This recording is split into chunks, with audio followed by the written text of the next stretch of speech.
I've been inspired to talk about myself. Yes, we all love to talk about ourselves. But I guess now I sort of feel like I should start talking about myself because in general I don't like talking about myself. You know how you do it. You know when you meet people and they ask you how you're doing and you say fine. Actually, no, my default answer is I'm good. It's such a reflexive answer, and I have, it's um, but it's a way of asserting sort of what I feel, what I want to feel, even though I'm not good inside or whatever. But like I just like to say I'm good, and it's like sort of a way of like speaking energy to myself. But that doesn't really work. That's never really worked, and it's always sort of interesting when people say that, when you speak your reality and you then and somehow magically that reality is going to somehow it's going to happen for you.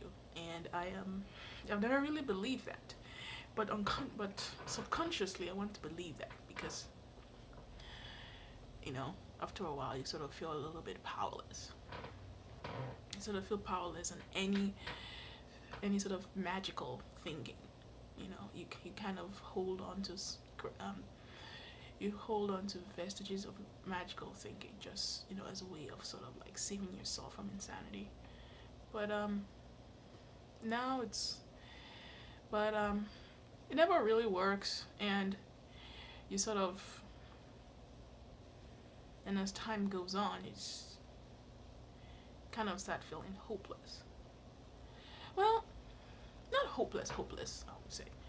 It's not like your days become worse or like your day to day somehow it slips away. No, it's not really that. It's actually, if anything, like your day to day becomes more normal and becomes more routine, and things tend to go right. Not go right, but things tend to fall in place. Like you're doing the things you're supposed to be doing, and you are and things that are supposed to happen are happening. But the hopelessness comes in the sense of like a growing resignation, as in, day by day there is this growing resignation that things are just going to be, things are never going to resolve, and you should just be, and you should just make peace with that. And that growing resignation is terrifying. It's sort of this dichotomy, this great resignation as shit's, things are never going to get better, and it's just going to stay this way. And there's that, and then there's also the other half of it where you're like your life outwardly doesn't look terrible. I have a job.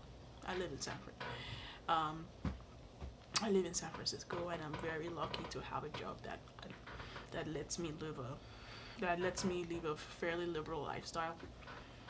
I don't really have to think about money.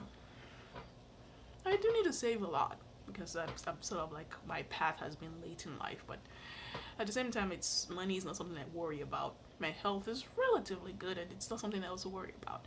And in terms of my future, I feel like if I do the right things and I don't have a terrible fuck up, things would go all right. Not great, but all right. So it's not something I worry too much about. But at the same time, while things seem to work materially, economically, and in terms of appearances, the other half is the sort of growing resignation that shit's not right, and it's never gonna be right. And yeah, it's kind of like like when I was younger, it's like I've always sort of thought that they've always kind of had this unstated hope, not well hope, but this sort of unwarranted feeling that sometime in the future things will be fine, and I would have grown up to be the person, I would have come to my own, and somehow, well, maybe not happiness, but there's this unwarranted feeling that, whatever, maybe things feel terrible now, but it's always something's gonna be, it will work out in the future. But then the future happens and really things don't work out. you know, your feelings never resolve. You're still dealing with the same sort of spiritual questions for the past, 10, 15 years. You're still dealing with the same existential issues. And now the only thing that gets worse is you're still feeling the same things, and you get some, what you come into your own, like economically and financially, but that's fine. But you're still dealing with the same existential issues, and you're also still dealing with the same, but now it's compounded with, the sense of the clock ticking, that, time moves faster, you're not getting any younger, and there is, and it's compounded by a sense of your mortality, that you're gonna die, you're gonna die.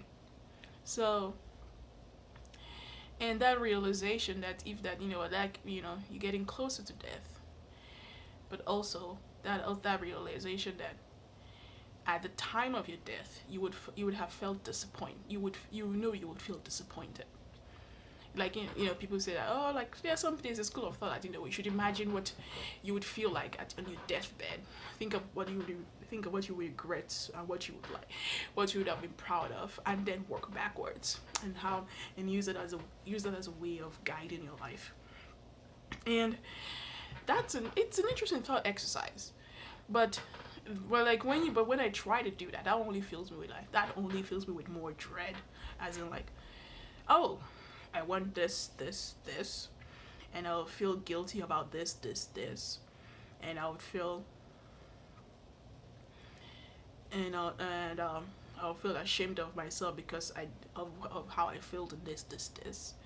So, you know what, certain things, and then you go back and you try to be like, okay, since I don't want to feel that way, how do I want to live your life now? And curiously, it never really lines up. That's another frustrating thing about it, and how you want to live and how you want to present yourselves, but how you feel now, and feeling that sense of, like, you're not actually being, you still don't have, you're not feeling that forward momentum to do what needs to be done. And if you want, and the times when you do feel that forward momentum, it's because you're being pushed to it. That something made you feel that, but it's not like you're not inwardly directed to do it. So, I don't know, I guess, right, this is just my own thoughts on it's just my own thoughts on, like, how I feel at the moment right now. But, and yeah,